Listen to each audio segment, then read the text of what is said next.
자, 우리 다 함께 계시록 1장 5절 살아계신 하나님의 말씀 한 목소리로 합독합니다.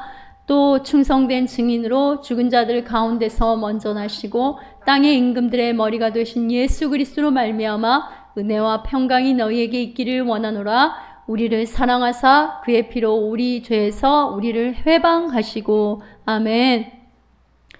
계시록의 기록 목적은 곧 예수님이 이 계시록을 통해서 어떤 말씀을 하시고자 하실까입니다. 7 교회에 공통적으로 하시는 말씀이 있습니다. 이게 핵심 중에 핵심인 바로 기록 목적인 거예요.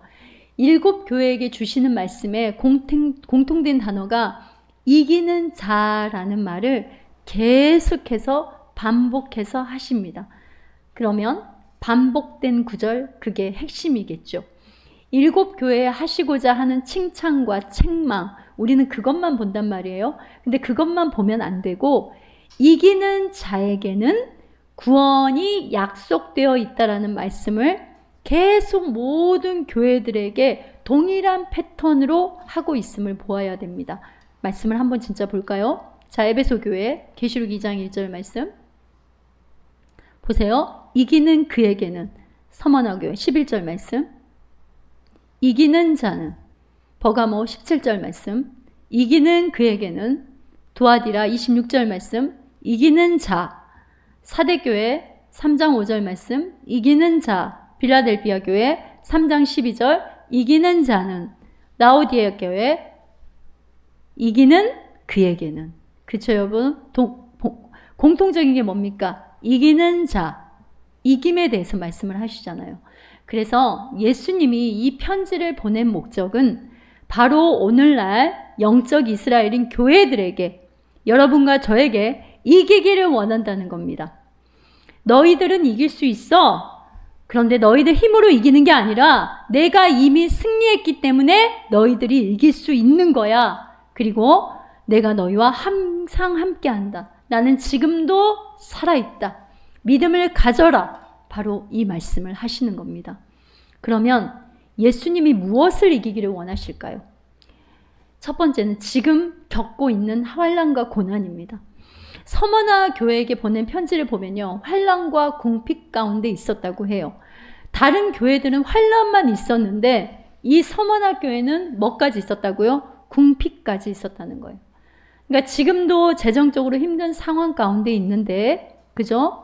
먹고 삶이 힘든 가운데 있는데 앞으로 닥쳐올 고난들도 기다리고 있었다는 거예요. 장차 받을 고난이라고 하잖아요.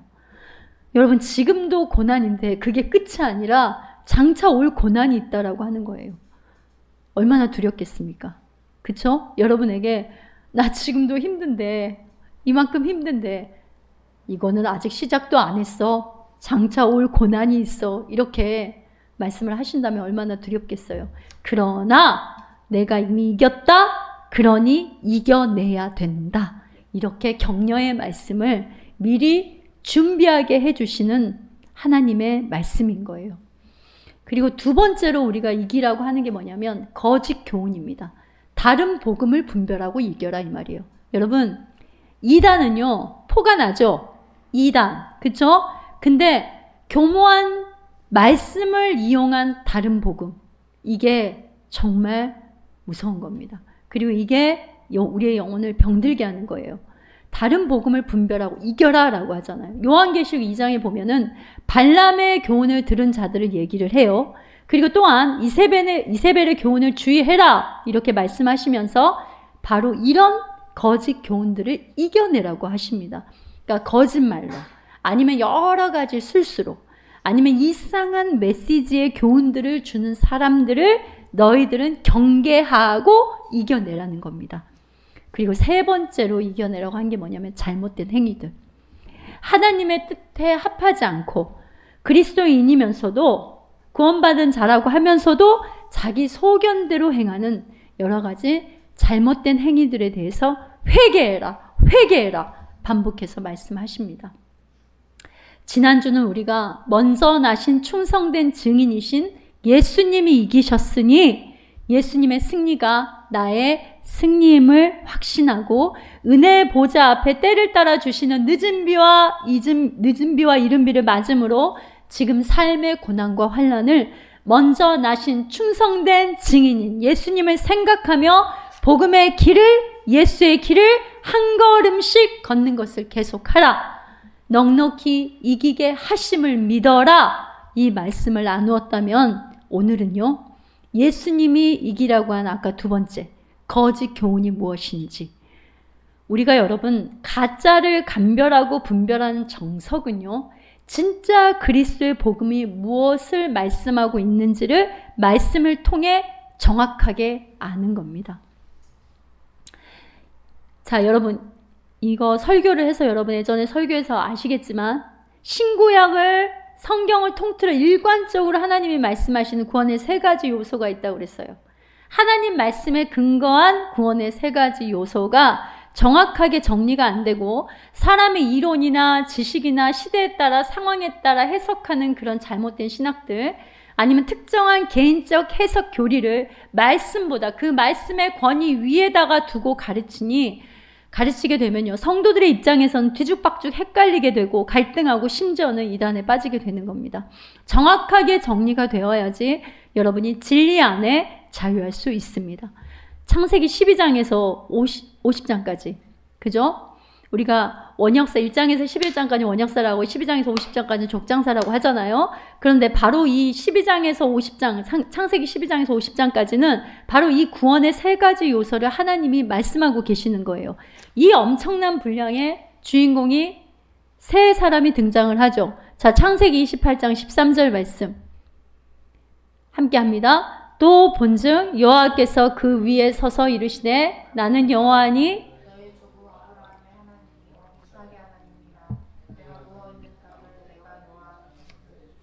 자, 출애굽기 3장 15절에도 뭐라고 하냐면 너희 조상의 하나님 여호와 곧 아브라함의 하나님, 이삭의 하나님, 야곱의 하나님께서 나를 너희에게 보내셨다 하라. 그런데 동일하게 누가복음 20장 37절 말씀 보세요.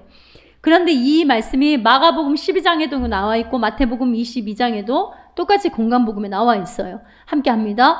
죽은 자가 살아난다는 것은 모세도 가시나무 떨기에 관한 글에서 주를 아브라함의 하나님이요 이삭의 하나님이요 야곱의 하나님이라.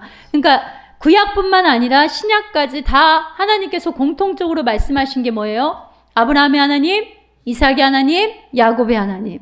자, 그러면 아브라함과 이삭과 야곱은 단순한 인물이 아니라 하나님께서 말씀하시는 구원의 세 가지 요소를 지금 연기를 하고 있는 거예요. 자, 한번 기억력 테스트 해볼까요? 자, 아브라함의 하나님 뭐라고 그랬어요? 네? 오직 믿음으로. 함께 따라해봐요. 오직 믿음으로. 아브라함의 하나님 이런 말은 우리가 오직 믿음으로 구원받았다 이 말이에요. 그러니까 이 뜻은 우리의 구원은 오직 하나님이 주신 선물로 받았다는 거예요. 그러니까 아브라함의 이야기는 항상 믿음과 관계된 이야기로 나아가잖아요. 아브라함의 믿음이 올라갔다 내려갔다, 처음부터 믿음이 있는 게 아니잖아요. 아내를 속이고 누이라고 하고 흉년이 드니 애굽으로 내려가고 그러나 결국은 독자 이삭을 바치는 자리까지 자라가잖아요. 베드로도 마찬가지잖아요. 물 위에 걷다가 또 빠졌다가 예수님을 부인했다가 그러나 십자가를 거꾸로 지는 자리까지 가고, 우리 역시 믿음이 있는 것 같다가도 어느 순간 보면 믿음이 하나도 없는 것 같아요. 그래가지고 코를 그냥 석잔을 그냥 빠뜨리고 앉아 있어요. 그러나 이렇게 반복하면서 조금씩 자랍니다. 자, 두 번째, 이삭의 하나님. 이거는 자, 따라가 오직 은혜로. 그러니까 이삭의 하나님 이 말은 우리가 오직 은혜로 구원받았다. 바로 이 말인 거예요. 그 다음에 세 번째, 야곱의 하나님. 그러면 오직 하나님의 전적인 선택으로. 따라해볼까? 오직 선택으로. 그러니까 아브라함의 하나님 그러면 오직 믿음으로 우리는 구원받았다. 이삭의 하나님 오직 은혜로 우리는 구원받았다. 야곱의 하나님 오직 하나님의 일방적인 선택으로 우리는 구원받았다. 바로 이 말씀을 하고 있는 겁니다. 그러나 기독교 외에 모든 종교와 이단들은 어떻게 가르치냐면 구원의 3요소인 오직 믿음, 오직 은혜, 오직 선택은 없고 행함으로 구원받는다고 해요. 돌을 닦아야 구원받는다. 지극정성을 쌓아야 구원받는다. 요한계시록을 들어야 구원받는다. 요한계시록 들어야 구원받는다. 열심히 전도해서 전도왕 되어야지 구원받는다. 유월절을 지켜야 구원받는다. 성경 공부를 많이 해야 구원받는다. 이런 말이 성경 어디에 있습니까, 여러분? 어디 있어요? 성경에서 하나님이 친히 말씀하시는 요소 외에 뭐뭐 해야 구원받는다. 어떤 것을 이렇게 구원의 조건으로 내미는 것은 가짜복음, 유사복음, 모방복음입니다. 복음서를 보면 예수님은 모든 병자들을 살려주실 때 공통점이 있어요. 너가 고침을 받으려면 먼저 이렇게 해야 돼. 이렇게 하지 않으시고 죄사함을 받았느니라 이렇게 먼저 선포를 하십니다. 죄사함을 받았느니라 하시고 그리고 더 심한 것이 생기지 않게 죄를 짓지 마라 이렇게 말씀하세요. 죄사함을 먼저 선포하시고 즉 복음을 먼저 주시고 복음의 삶을 말씀하셨습니다. 여러분 이 순서가 중요해요. 복음에 나타난 죄사함의 은혜를 모르면 예수 그리스도로 말미암은 오늘 계시록 1장 5절 후반절에 예수 그리스도 말미암은 은혜와 평강이 아니라 사단의 참소에 날마다 종처럼 율법주의자가 되어 끌려다니는 겁니다.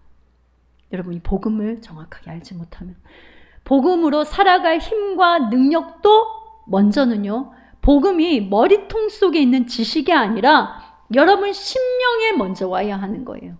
복음은 살리는 것이고 여러분 율법은 죽이는 겁니다. 유대인들은 모세의 율법이란 잣대 그 프레임 거기에서 조금만 빗나가도 다 죽여버리는 거예요.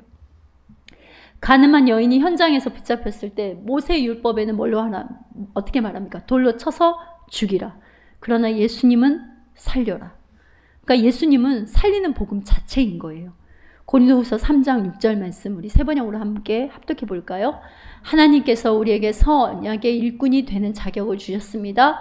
이 새 언약은 문자로 된 것이 아니라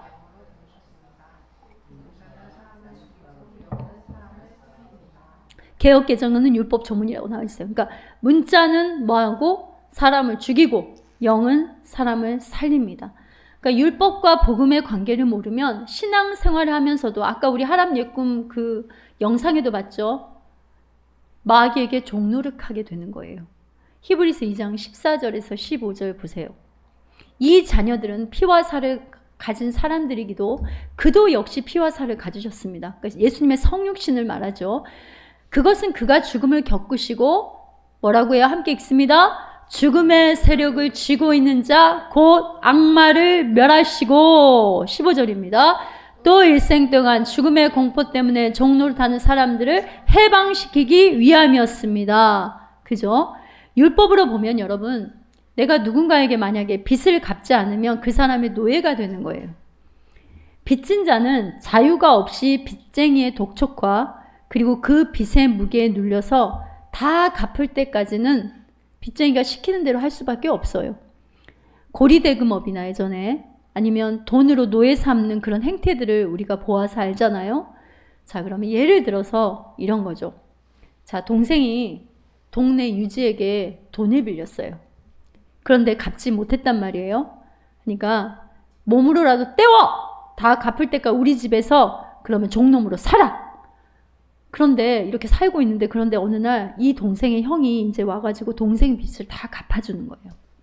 그리고 빚쟁이에게 자 이제 내가 동생 빚 다 갚았으니까 동생 빚 문서를 주고 없애고 자유 문서를 달라. 이제 모든 빚에서 해방되었다는 다 갚았다는 자유 문서를 달라 이렇게 합니다.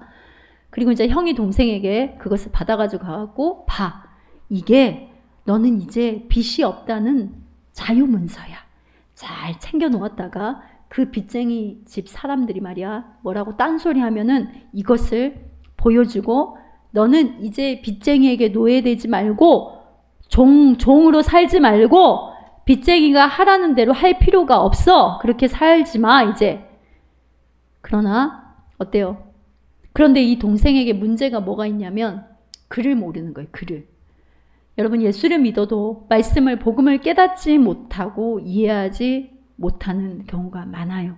그래서 율법에 매여 종노릇하면서 신앙생활하는 경우가 많다라는 말입니다. 자, 형이 빚을 갚아주고 다시 형이 올 때까지 이제는 빚짐에서 해방되었으니까 자유와 평안 가운데 살아라! 이렇게 하고 형님이 동생과 같이 이제 동생과 함께 살 집을 마련하러 다시 외국에 갔단 말이에요. 그런데 형이 돌아간 후에 이 간악한 빚쟁이가 이 동생의 글을 모르는 약점을 이용해가지고 다시 불러요. 그래가지고 자유문서 내놔. 이거 봐봐봐.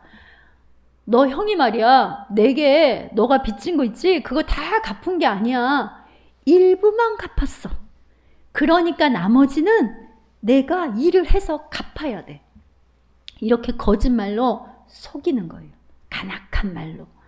그러자 자유문서의 내용이 무엇인지 모르는 이 동생이 형이 힘들게 일부러 갚아줬으니까 그래, 나도 열심히 일을 해서 남은 빚을 갚아야 되겠다.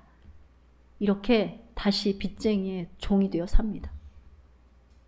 이렇게 동생을 속여 형이 이미 다 완전히 갚아서 있지도 않은 빚이에요.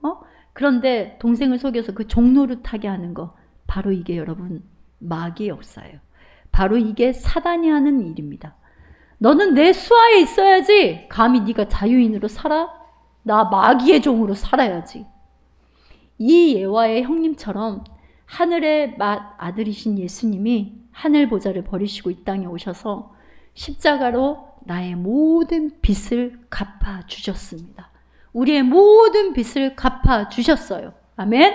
그리고 우리를 뭘 삼아주셨어요? 아들 삼아주셨습니다. 자, 출애굽기 6장 6절 말씀입니다. 함께합니다. 그러므로 이스라엘 자손에게 말하기를 나는 여호와라. 내가 애굽 사람의 무거운 짐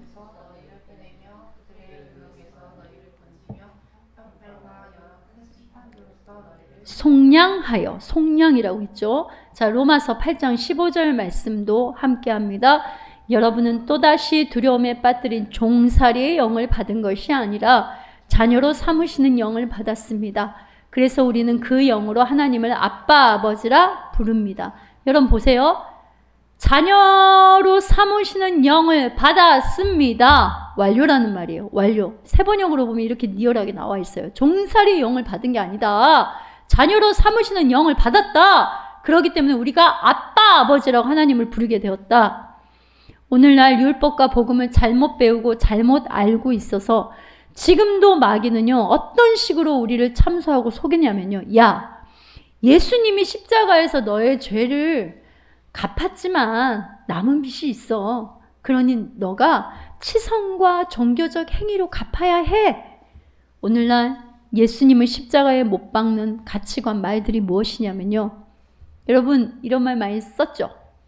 내가 이래가지고, 내 꼬라지가 이래가지고 구원받을 수 있을까? 구원에 여러분의 행위를 넣어 여러분을 조정하고 통제하려고 하는 것이 바로 사단의 역사예요.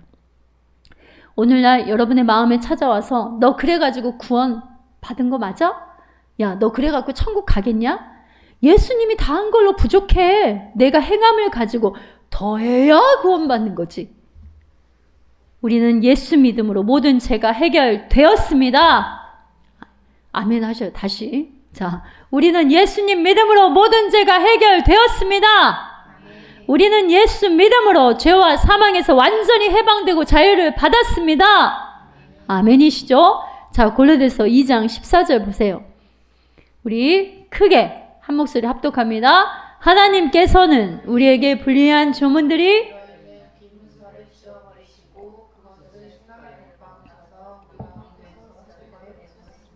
빈 문서를 지워버리시고 제거해 버리셨습니다. 완료예요. 고린도후서 3장 4절에서 5절 말씀입니다. 함께합니다. 우리는 그리스도 말미암아 하나님께 확신을 가지고 있으므로 이런 말을 합니다. 우리가 이런 말을 할 수 있는 자격이 우리에서 났다고 생각하지 않습니다. 우리의 자격은 하나님에게서 났습니다. 4절 보세요. 그리스도로 말미암아. 그죠? 그리고 5절에서는 뭐라고 그래요? 하나님에게서. 마귀는 여러분에게 오늘도 찾아와서 자꾸 과거를 상기시키면서 노예화시키는 거예요. 과거에 우리를 속박했던 일들, 말들, 감정들을 들이밀면서 마귀는 거짓말로 우리를 포로 삼아가지고 여전히 그리스도를 통해 거저 주신 자녀의 권세를 빼앗아 가지고 자기의 것으로 노략질하려고 한단 말입니다. 우리는 예수님이라는 엄청난 복을 받고 이미 누리고 살고 있는 자들이에요. 그런데 마귀는 여러분에게 팔자 타령을 안겨주죠. 그리고 우리를 참소하고 정죄함으로 우울과 낙담과 무기력으로 날마다 끌고 다니는 거예요. 이 생각, 저 생각, 이 감정, 저 감정으로 끌고 다니는 겁니다. 우리는 이럴 때 어떻게 해야 할까요? 예수의 이름으로 떠나가라. 참소하고 속이는 이 더러운 악한 영아, 예수의 이름으로 떠나갈지어다. 이렇게 예수의 이름의 자유 문서를 내밀어야 하는 거예요. 우리에게 예수의 이름이라는 자유 문서를 주셨는데 우리는 이것을 사용하지 않아요. 지식에만 넣고 다니거나 입에만 달고 다니지 이미 주신 예수님의 권세와 능력이 내 안에 있음을 믿고 사용하지 않는 거예요. 다윗이 하나님의 법궤를 다윗의 장막에 들인 후에 바지가 내려올 정도로 춤을 추면서 온 백성이 기뻐했죠. 십자가에서 여러분 우리는 이 기쁨을 볼 수 있어야 돼요. 자유문서를 받은 부활의 영광에 참여한 그리스도인들에게는요, 십자가라고 하는 거는 그냥 영화에서 단순히 이렇게 다루는 심파극의 장면이 아니라는 말입니다. 예수님의 벌거 벗음으로 우리의 모든 죄가 벗겨지고 우리에게는 의의 갑옷이 입혀진 거예요. 그래서 내 영혼이 모든 속박과 포로되고 노예된 것에서 자유케 된 잔치의 자리가 십자가의 자리이기도 합니다. 우리 주 예수의 이름을 쓰십시오. 우리 주 예수의 이름을 쓰세요. 이 이름은 사망에서 우리를 건지신 이름이에요. 무슨 독을 마실지라도 해를 받지 않게 하시는 이름이에요. 눈먼 자를 보게 하고 듣지 못한 자를 듣게 하는 이름이에요. 그리고 슬픔과 탄식이 변하여 기쁨이 되게 하는 이름입니다. 아멘이시죠, 여러분? 마귀는요, 이 예수의 이름을 사용하지 못하게 우리를 어떻게 속이냐면, 야, 예수 이름은 저 신령한 목사님이나 아니면 어떤 특별한 사람이나 쓰는 거야. 꼴에 내가 쓴다고 네가 목사냐? 그러다 보니까 여러분, 부모가 자녀들에게 손을 얹고도 예수 이름으로 기도하는 것도 어색해요. 그걸 사용하지 않는 거예요. 자녀들에게 딱 학교 가기 전에 오늘도 머리에 딱 손 얹고 예수 이름으로 성령 충만할지어다. 예수 이름으로 지혜가 충만할지어다. 예수 이름으로 오늘도 승리할지어다. 이렇게 기도 못해. 예수의 이름을 사용하지 않는다는 말입니다. 사단의 역사는요, 예수의 이름을 쓰지 못하게 하고 모든 눈에 보이는 귀로 들리는 정보를 바탕으로 그런데 그래서 되겠어. 그니까 봐. 어차피 안 된다니까. 아 힘들어. 아 짜증나 죽겠네. 이렇게 이런 소리만 쏟아놓게 하는 겁니다, 여러분. 우리는 우리를 모든 죄에서 탕감한 자유문서인 예수 이름의 능력과 권세를 자꾸 들이밀고 사용할 줄 알아야 합니다. 복음은 예수 이름밖에 없어요. 복음은 곧 예수 이름의 자유문서예요. 아멘이세요, 여러분? 에덴 동산에서 하와에게 와서 하나님의 말씀을 사단이 살짝 틀어서 속입니다. 자, 마치 남이라는 단어를 여러분 아를 갖다 어로 바꾸면 뭐가 돼요? 넘이 되죠. 팩을 확 튼 거예요. 창세기 2장 16절에 17절 보세요. 와가지고 이렇게 해요. 야, 하나님이 동산에 있는 모든 나무의 열매는 내가 먹고 싶은 대로 먹어라. 그러나 선과 악을 알게 하는 17절이에요. 나무는 먹어서는 안 된다. 너는 반드시 죽는다. 주 하나님이 이렇게 말을 했다는 말이에요. 그런데 사단은요, 이 1.1핵을 변질시키고 트집 잡아서 어떻게 하는지 보세요. 창세기 3장 1절이에요. 창세기 3장 1절. 하나님이 이렇게 말했다고 하죠. 주 하나님이 만드신 짐승 중에 가장 강교한 게 뭐라고요? 뱀이죠. 뱀이 와가지고 사단이죠. 와서 이렇게 말하죠. 동산 안에 있는 모든 나무의 열매를 먹지 말라고 말씀하셨느냐? 여러분, 하나님은 아까 뭐라 그랬어요? 모든 것들은 임의로 먹어라. 그런데 선악을 알게 하는 그 나무는 먹지 마. 그러면 너가 반드시 죽어. 그런데 이 말을 바꾸죠. 모든 나무의 열매를 먹지 말라고 했냐? 그러니까 먹지 말라고 하는 그 하나에 집중하게 하는 말을 틀어서 지금 하잖아요. 이렇게 속이고. 그런데 사단의 미혹을 받은 하와의 대답을 보세요. 첨가하고 감합니다. 하나님의 말씀을 가감하는 거예요. 이게 다른 복음이에요. 3장 3절 보세요. 너희는 먹지도 말고 만지지도 말고 죽을까 하노라. 언제 하나님이 만지지 말라고 그랬어요? 아까 하나님이 만지지 말라고 하는 구절이 들어있었어요. 그리고 반드시 너 죽는다 이렇게 했지. 죽을까 하노라 이렇게 했어요. 틀었잖아요. 여러분 이게 다른 복음입니다. 그리스도인들이 복음을 잘 모르면 교회를 다니고 직분이 있어도요. 모든 가치와 세계관과 신앙관과 하나님의 관계 모든 삶이 다 틀어져 버리는 거예요. 영이 혼탁하고 혼미해지는 겁니다. 여러분 하나님은 분명 뭐라고 말씀하셨어요? 창세기 2장 17절 보면 반드시 뭐하리라? 죽으리라. 너 영이 반드시 죽는다. 너가 반드시 사망으로 떨어진다. 이렇게 말했단 말이에요. 지금 이 시대는 진리의 말씀에 검을 든 손을 내리면 안 되고 정신을 차리고 여러분 분별해야 되는 거예요. 그러니까 그 어떤 것보다 하나님의 말씀을 읽고 듣고 지키는, 지난주에 했죠. 그것을 사모하고 하나님의 말씀을 붙드는 그 마음이 있어야 되는 거예요. 믿음의 방패가 내려오면 사단의 불화살이 확 날라오는 겁니다. 거기에 얻어맞는 거예요. 틈을 노려요. 틈을 노려. 오늘날 목회자들도요. 보통 구약은 율법이고 신약은 은혜, 복음 이렇게 가르쳐요. 그런데 이렇게 이분법적으로 나누는 것은 여러분 잘못된 겁니다. 성경에는 율법과 복음이라고 이렇게 나뉘어 있지 않아요. 요한복음 5장 39절 보세요. 뭐라고 나와요? 너희가 성경에서 영생을 얻는 줄 생각하고 성경을 연구하거니와 이 성경이 이렇게 말했어요. 이 구약이, 이 신약이 이렇게 했어요. 이 성경이, 신구약 모든 성경이 예수님에 대해서 증언하는 거죠. 그러니까 다 복음이라는 말이에요. 신구약이 다 복음. 그러니까 구약도 신약도 예수님의 이야기예요. 즉 복음입니다. 복음은 예수 그리스도입니다. 지난주 우리가 내이기서의 번제나 유월절 제사 모두 다 예수님이 우리에게 행하신 구원의 사역을 나타내는 거예요. 히브리서 9장 12절 말씀 보세요. 염소나 송아지 피로 하지 아니하고 오직 자기의 피로 영원한 속죄를 이루사 단번에 성소에 들어가셨느니라. 그래서 예수님을 세상 죄를 지고 가는 하나님의 어린 양이라고 한 거예요. 요한복음 8장에 보면요. 예수님이 율법주의자 유대인들에게 너희는 마귀 자식이야 이렇게 말을 해요. 유대인들은 구약의 모든 율법을 행함으로 구원받는다.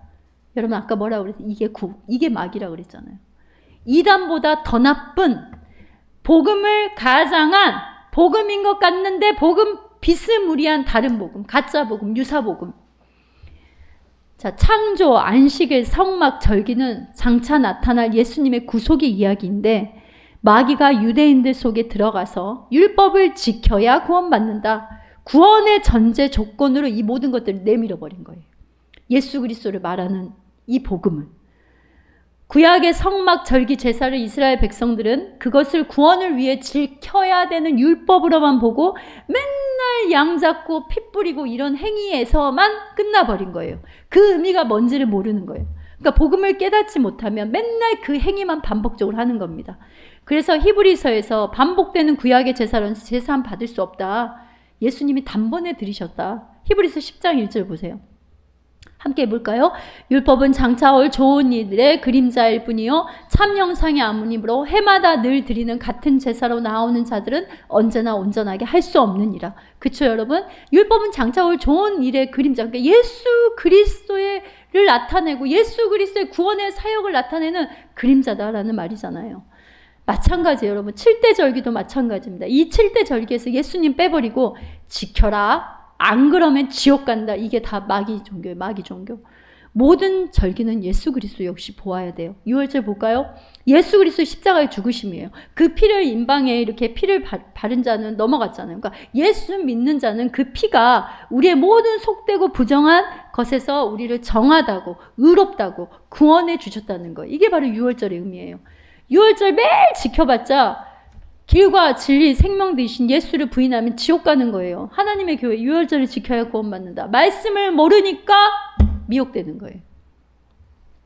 맥추절, 오순절, 맥추절을 오순절이라고 하고 또 칠칠절이라고 해요. 그러니까 6월절이 지나고 50일절 되는 날 성령 강림. 이거는 이미 사도행전 2장에서 이루어졌어요. 그쵸? 오순절에 자, 구원받는 성도들이 하나님의 성령 하나님의 은혜로 통치받고 아들의 옷을 입고 신부의 예복을 단장하는 말씀을 먹음으로 알곡으로 자라나는 그런 과정을 말하는 거고, 수장절은요 이제 어때요? 곡식을 거둬 드리는 거죠. 그러니까 곡식이 익으면 알곡들을 거두어 드리듯 영광스러운 그리스도의 신부로 혼인잔치에 들어가는 구원의 완성을 의미하는 거예요. 이런 그리스도의 구원의 사역과 완성, 이 진행들을 의미하는데 이거를 다 빼버리고 이처럼 모든 구약은 복음의 이야기인데 여러 모양의 그림의 언어로 우리에게 말씀해 주는 거잖아요. 그래서 구약도 신약도 다 복음인 겁니다. 창세기 3장 7절 보세요. 창세기 3장에 보면은 다른 복음이 시작됐어요. 뭐냐면 자기들이 벗은 줄을 알고 무화과 나뭇잎을 엮어 치마로 삼았더라. 여러분, 벗음은요 죄를 말해요. 근데 이 벗음, 죄를 해결하는 방법으로 인간이 무화과 잎을 따서 그거를 엮어서 덮는 것이 바로 행위 종교, 율법 종교입니다. 율법을 행해야 죄가 해결되어서 구원받는다. 이것이 마귀의 가르침이고 사단의 거짓이고 속임수인 겁니다. 하나님이 100% 행하신 구원에다가 이거 해야지, 그래야 구원받아, 뭘 해야지, 조건을 갖다 들이면서 구원에다 물타기 하는 거, 이거는 다 사단의 속임수고 거짓입니다. 인간의 행위를 더해서 구원받는다는 생각, 구원에 나의 조미료통을 가미하겠다, 다 마귀에게 속고 있는 겁니다. 오늘날 교회 안에서 창세기 3장 7절을 가지고 마귀에게 종노릇하는 사람들이 너무 많아요. 마귀를 보세요. 먼저 벌거벗음을 알리잖아요. 그러니까 오늘날도 이러는 거예요. 너 죄인이야. 너 죄 좀 봐봐. 가려야 되지 않겠어? 그러니 무화과 나뭇잎을 엮어. 아주 정성스럽게 엮어. 남들보다 더 좋은 입으로 지극정성으로 만들어서 엮어야지. 그래서 너 허물을 가려야 되지 않겠어? 행위로 치마를 만들어라. 이게 다른 복음이라고요. 무화과 나뭇잎으로는 안 돼요. 말라요. 그러면 또 만들고 또 만들고 또 만들어야 되는 거예요. 다른 복음이 바로 창세기 3장 7절에 무화과로 나뭇잎을 가리는 거예요. 그 허물을, 죄를 가리려고 하는 거예요. 그런데 예수님의 복음은 뭐냐면요. 창세기 3장 21절 보세요. 함께 합니다. 여호와 하나님이 아담과 그의 아내를 위하여 가죽옷을 지어 입히셨더라. 가죽옷. 이게 예수의 복음이에요. 하나님은 벗음이라는 이 죄를 어떻게 해결하느냐? 하나님이 친히 가죽옷을 지어와서 입혀줌으로써 우리 죄가 해결된 겁니다. 여러분, 이 가죽옷을 입혀질 때까지 뭐 우리가 가서 짐승 잡았어요? 짐승 가죽 벗겼어요? 하나님이 100%. 그러니까 100% 이 은혜의 가죽옷은 하나님이 친히 짐승을 죽여서 우리의 죄를 가려준 거예요. 구원은 하나님의 100% 은혜입니다. 오늘 근데 오늘날도 교회 올 때, 혹시 여러분도 그랬어요? 오늘 교회 올 때 마귀가 계속 효력 없는 폐지가 된 율법 조문 증서를 가지고 와서, 야, 지난주에 너 기도 몇 번 했어? 몇 분 했어? 너 성경 몇 장 읽었어? 너 이러이러 말도 했잖아. 너 이런 꼬라지로 살았잖아. 너 오늘 예배도 구원받기 위해서, 하나님 달래기 위해서 왔지? 성경을 읽는 거, 그리고 기도를 하는 거, 찬양을 하는 거, 예배하는 거, 전도하는 거, 구원받기 위해 하는 거잖아. 이게 마귀라고요. 여러분, 이 시간 정확하게 정리해 놓으세요. 우리 하람 예꿈도 이 시간 바로 알아야 돼요. 자, 성경 읽기, 기도, 찬양, 예배, 전도는요, 구원받은 자녀로, 아들로, 신부로 신랑과 누리는 감사, 기쁨, 쉼, 행복인 거예요. 한번 따라해보자. 감사, 기쁨, 쉼, 행복. 그러니까 은혜 위에 은혜를 더 깨닫고 감사가 더 풍성해지게 하시는 은혜 놀이동산에 여러분에게 주신 자유이용권을 주신 것이지, 구원받기 위해서 일수 찍는 이렇게 일수 찍는 수단으로 주신 게 아니라는 말씀입니다. 정확하게 아셔야 돼요. 오늘도 교회 오려고 하는데 너 오늘 아침에도 야 가족 때문에 열받아 화 있는 대로 다 냈었잖아. 그러고도 교회 갈래? 가지마. 너 역시 안 돼. 스트레스 받지? 야 교회 가지 말고 놀러 가라. 바람 쐬고 나면 괜찮아질 거야. 여러분 이렇게 여러분을 속이는 거예요. 자꾸 여러분의 행위로요. 하나님께서 주신 그 은혜의 그런 부분을 트는 거란 말입니다. 그죠? 죽을까 하노라. 만지지도 말라. 남에서 넘으로 바뀌듯이. 여러분 이 마귀에게 붙들리면 두 가지 유형의 신앙 모습이 나타나요. 잘 보세요. 혹시 여러분에게 혹시 이런 부분들이 있는지. 이런 마귀에게 이 사단의 거짓된 복음에 붙들리면요. 두 가지 유형의 신앙 모습이 나타나는데 신앙생활에 내가 이 성경 지식을 알아야지 평안해. 내가 이것을 모르면 구원받지 못한 거야. 기도할 때 오늘은 눈물이 안 났네? 아, 기도하지 않은 것 같아. 하나님이 나 기도를 안 들어주신 것 같아. 왜? 눈물이 안 났잖아. 기도할 때 뭔가 뜨겁지가 않았어. 뜨거워야 구원받은 건데.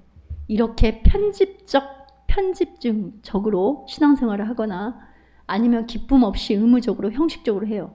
그러다 누가 한 소리 하면 관계에 부딪힘이 오면요. 시험에 들어 우울하고 낙담하고 좌절하고 비교에 빠져요.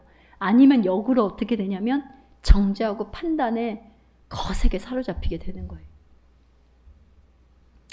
바로 이때 말씀의 검을 들고 여러분 말씀의 글러브 한번 손 한번 들어보세요. 말씀의 글러브를 들고 예전에 사부가 살을 빼려고 복싱을 좀 하더니 자 와서는 하는 말이 가드를 내리면 안 된대요. 그러니까 뭐냐면 이 가드를 이렇게 든다는 거는 이렇게 들지 않으면 이렇게 내리면 어때요? 훅이 날라와서 입 부러지고 얼굴 눈탱이 밤탱이 되고 이렇게 되잖아요. 자 그럼 뭐 두 손을 딱 들고 말씀의 글러브를 이렇게 여러분 가드를 내리면 안 되는 거예요. 한번 따라해봐요. 이 더러운 사단아. 사단하고 지금 사귀세요? 더러운 사단님 이렇게 하세요. 자, 이 더러운 사단아 예수의 이름으로 물러가라.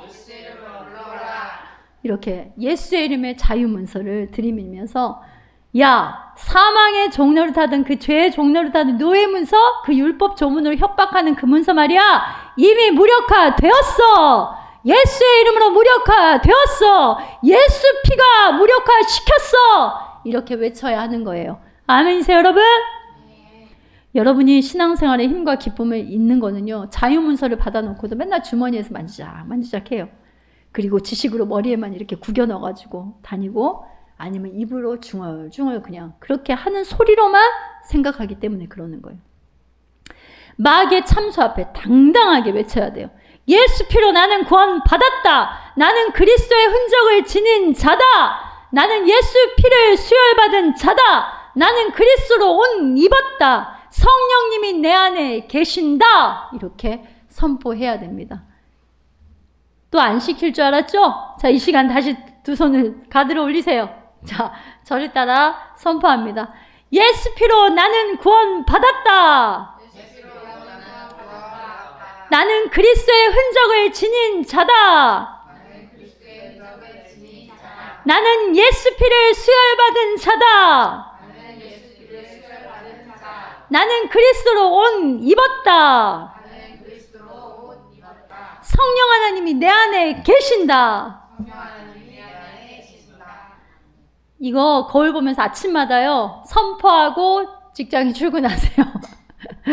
자, 이렇게 예수 이름으로 혼탁하고 혼미한 시대에 다른 복음, 거짓 복음의 속임을 성령 하나님의 은혜로 넉넉히 이기시고 말씀에서 출발한 가치관이 아닌 거짓된 가치관을 분별하고 이겨나가는 은혜를 충만히 받는 아파르케 성도님들과 하람 예꿈 다음 세대들이 되시길 우리 주 예수님의 이름으로 축원합니다. 아멘.